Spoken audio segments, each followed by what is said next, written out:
அனைவருக்கும் வணக்கம். மீன ராசிக்கு பொருந்தக்கூடிய அற்புதமான அபிராமி அந்தாதி பாடல். பாடல் எண் 89.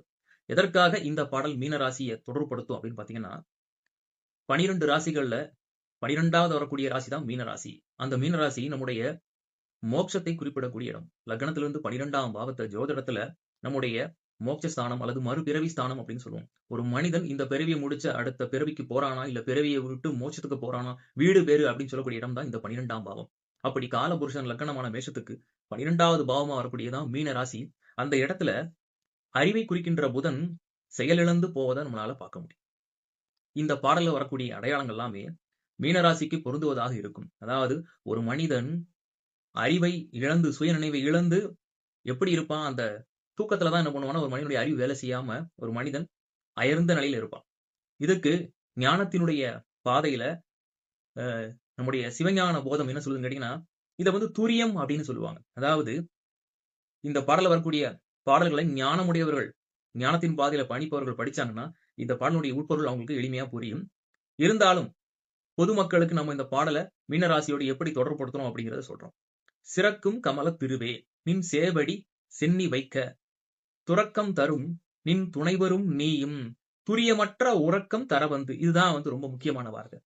துரியம் அற்ற உறக்கம் தர வந்து அப்படின்னு சொன்னா, நம்முடைய வாழ்க்கையில நாம வந்து இந்த பிறவிய முடிச்சு இன்னொரு பிறவிக்கு போவதுக்கு நடுவுல வந்து மோட்சம் அப்படிங்கிற ஒரு விஷயம் இருக்கு. இனிமேல் நமக்கு வந்து மரணமே கிடையாது. நாம கடவுளோட ஒன்றி பயணிக்கணும் அப்படிங்கிறது அந்த துரியமற்ற உறக்கம் அப்படிங்கிறது. இது வந்து ஞானிகளுக்கும், ஞானத்த தேடுறவங்களுக்கும் புரியக்கூடிய அற்புதமான வரி. இருந்தாலும் இப்போதைக்கு துரியமற்ற உறக்கம் தர வந்து, உடம்போடு உயிர் உறவற்ற அறிவு மறக்கும் பொழுது ரொம்ப கவனிக்கணும். மனித உடம்ப விட்டு உயிர் போகும்பொழுது என்ன நிலைமை இந்த உடம்புல நடக்கும்? அப்படிங்கிறத இந்த பாடல் சொல்லுது. ஒரு மனிதன் தூக்கத்துல ஆழ்ந்து போகும்பொழுது, அவன் கிட்டத்தட்ட ஒரு மரண படுக்கையில தான் இருப்பான். நம்ம முன்னோர்கள், ஞானிகள் சொல்ற வார்த்தை, "உறங்குவது போலும் சாக்காடு, உறங்கி எழுவது போலும் பிறப்பு" அப்படின்னு சொல்லுவாங்க. அதுதான் இந்த இடத்துல மீன ராசிக்கு பொருந்தக்கூடிய அற்புதமான அடையாளம். இது எல்லாமே இந்த பாடல்ல இருக்குது.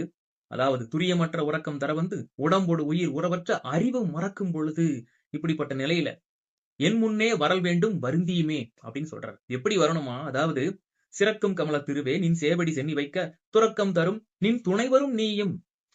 எந்த நிலையில பாருங்க. அதாவது உன்னுடைய மனமும், அறிவும் செயலற்று போற தன்மை தான் இந்த உயிர் பிரியக்கூடிய நிலை. அப்படிப்பட்ட ஒரு நிலையில நமக்கு மோட்சத்தை தருவதற்கு, இனி பிறவாத வரத்தை தருவதற்கு யார் வரணும்? அம்பிகை வரணும். தனியா வரக்கூடாதாம். துணையோடு வரணுமாம். ஈசனும், உமையொரு பாகனும், தாயும் எப்படி வந்து ஒன்றா கலந்து நமக்கு வந்து வரணுங்கிறத இங்க அபிராமி பட்டர் ரொம்ப அழுத்தமா சொல்லியிருக்காரு. மீன ராசியில பிறந்தவங்களுக்கு